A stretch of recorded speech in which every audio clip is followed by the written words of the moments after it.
AP liquor scam case నిందితులకు మరోసారి చుక్కెదురైంది.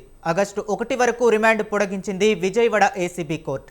ఈ రోజుతో 11 మంది నిందితుల రిమాండ్ ముగియడంతో పోలీసు వారిని విజయవాడలోని ఏసీబీ కోర్టులో హాజరుపరిచారు. అనంతరం నిందితుల రిమాండ్ మరికొద్ది రోజులు పొడిగించాలని సిట్ అధికారులు కోరారు. సిట్ విజ్ఞప్తిని పరిగణలోనికి తీసుకున్న కోర్టు 11 మంది నిందితుల రిమాండ్ను ఆగస్టు 1 వరకు పొడిగించింది. అనంతరం పోలీసులు వారిని జైలుకు తరలించారు. ఈ కేసులో నిందితులుగా ఉన్న కేసిరెడ్డి రాజశేఖర్ రెడ్డి, ధనుంజయ రెడ్డి, కృష్ణమోహన్ రెడ్డి, సజ్జల శ్రీధర్ రెడ్డి, బాలాజీ గోవిందప్ప, చాణక్య, పైలా దిలీప్, చెవిరెడ్డి భాస్కర్ రెడ్డి, వెంకటేష్ నాయుడుతో పాటు 2 వ్యక్తులు ఉన్నారు.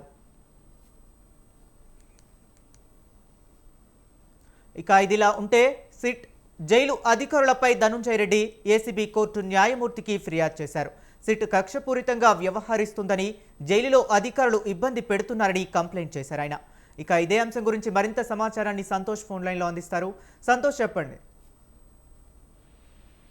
సంబంధించి నిందితులను అయితే అరెస్ట్ చేయడం జరిగింది. ఇప్పటికే జ్యుడిషియల్ రిమాండ్ గా అయితే 11 మంది ఉన్నటువంటి నేపథ్యంలోనే ఈ రోజుతోటి ఇటు రిమాండ్ అనేది ముగియడంతో మరోసారి అయితే ఏసీబీ న్యాయస్థానంలో హాజరుపరచడం జరుగుతోంది. అయితే వీరందరికీ కూడా మరోసారి ఈ యొక్క ఆగస్టు 1వ తేదీ వరకు కూడా ఈ యొక్క రిమాండ్ అనేది పొడిగించడం జరుగుతూ ఉంది. మరోవైపు చూసుకున్నట్లయితే కనుక జైల్లో తనని వేధింపులకు గురి చేస్తున్నారంటూ కూడా ఇటు జైలు అధికారులు అనేక విధాలుగా కూడా ఇబ్బందులకు గురి చేస్తున్నారంటూ ధనుంజయ రెడ్డి ఇక ఏసీబీ న్యాయస్థానంలో అయితే కనుక ఆశ్రయించడం జరుగుతోంది. దీనిపై కూడా ఇక విచారణ అనేది చేపట్టాలంటూ ఉన్నత అధికారులకు ఆదేశాలు జారీ చేయడం జరుగుతోంది. మరోవైపు ఇటు ఈ యొక్క లిక్కర్ స్కామ్ కేసులో A4 గా ఉన్నటువంటి మిథున్ రెడ్డిని సైతం కూడా రాజమండ్రి సెంట్రల్ జైల్లో ఉన్నటువంటి నేపథ్యంలోనే ఆగస్టు 1వ తేదీ వరకు కూడా ఇక ఈ యొక్క రిమాండ్ అనేది ఉన్నటువంటి నేపథ్యంలోనే ఇక వీరందరికి కలిపి 1వ తేదీ నుంచి కూడా ఇక ఒకేసారి అందరినీ ఈ యొక్క ఏసీబీ న్యాయస్థానంలో అయితే కనుక ప్రవేశపెట్టనున్నట్టు కూడా తెలుస్తోంది. మొత్తంగా చూసుకున్నట్లయితే కనుక ఏపీ లిక్కర్ స్కామ్ కేసులో